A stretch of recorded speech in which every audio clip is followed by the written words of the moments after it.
आई आज बड़ी सौभाग्य कि आज हमने के अपना स्टूडियो में उपस्थित बानी जा। आप सब जो देखत नहीं तबला पर बलिया के सुप्रसिद्ध तबला वादक लोकेश सम्राट भाई और वेंजू पर राम बाबू भाई और हम गायक कलाकार बबलू यादव एगो आप सबके बीच में हम गीत प्रस्तुत करत नहीं। उस समय के बाद बा जौना समय बाल और सुग्रीव में झगड़ा बा, लड़ाई बा। और वो लड़ाई में प्रभु श्री राम जी सुग्रीव के सहयोग देके छुप के जो बाल के बाण मरले बानी, और जब बाल मूर्छित भइल बने उस समय फिर प्रभु श्री राम जी सामने पहुंचल बानी। जब बाल देखत तारे कहले कि हे प्रभु जी, ई काहे ऐसा रोआ अन्याय कैनी? एक भाई के साथ में मित्रता और एक भाई के साथ में दुश्मनी। कि कारण कौन नाथ मोहि मारा, मैं बैरी सुग्रीव ही प्यारा। बाल कहले कि हे राम, कौन ऐसा अन्याय रहल जौन की रुआ हमने के दो भाई के लड़ाई में रुआ बीच में आ गई के तरीका तरह कि अइला बीच में तो काहे के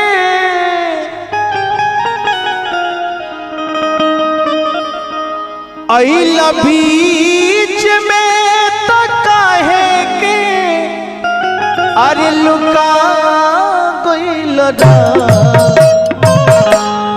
भाई भाई के लड़ाई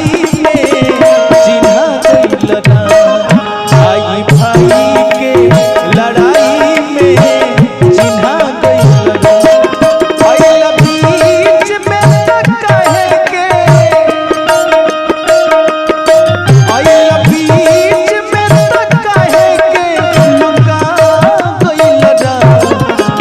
भाई के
चिन्हा